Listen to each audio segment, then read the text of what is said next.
জানি বিয়ের ভিডিও সিরিজগুলো চলছিল, তোমাদের সাথে শেয়ার করছিলাম, তারপরে হঠাৎ করে কোথায় ইনভিজিবল হয়ে গেলাম।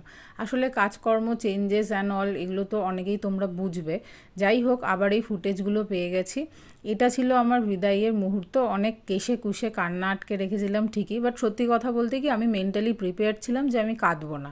আমার বাবা মায়েরও হালকা চোখে জল থাকলেও কেউ আমরা সেভাবে কাঁদিনি, কারণ আমি, বাবা, মা তিনজনের স্ট্রেংথ, আমরা কেউ কারোর উইকনেস নই।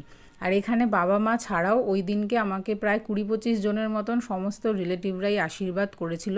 সবারই হালকা চোখে জল থাকলেও আমরা প্রত্যেকে হাসি ঠাট্টা ইয়ার্কি করে মোমেন্টসগুলোকে কাটিয়ে দিয়েছি। আর এই যে আশীর্বাদের টাকাগুলো আমরা পাচ্ছিলাম, লিটারেলি আমার কাজিন যারা ছিল আশপাশে, বন্ধুরা, ওরা বলছিল যে ব্যাগটা দিয়ে দে, খুব ভারী হচ্ছে, টাকাটা দিয়ে দে, খুব ভারী হচ্ছে। ইনফ্যাক্ট আমি যখন গাড়িতে উঠে যাচ্ছি, আমার লিটারেলি দাদা আর ভাইয়েরা বলছে সাবধানে থাকিস, আমরা সম্পত্তি ভাগাভাগি করে নিলাম।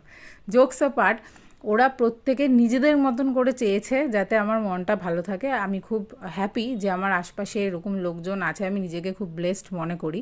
সত্যি কথা বলতে আমি জীবনে এর থেকে অনেক বেশি বিরহ সহ্য করেছি। আই অ্যাম লাকি এনাফ যে আমার বাবা মা পৃথিবীতে আছেন, সুস্থ শরীরে আছেন, যখন খুশি ফোন করতে পারি, ভিডিও কল করতে পারি, আর আমি চলেও আসি আমার নিজের বাড়িতে।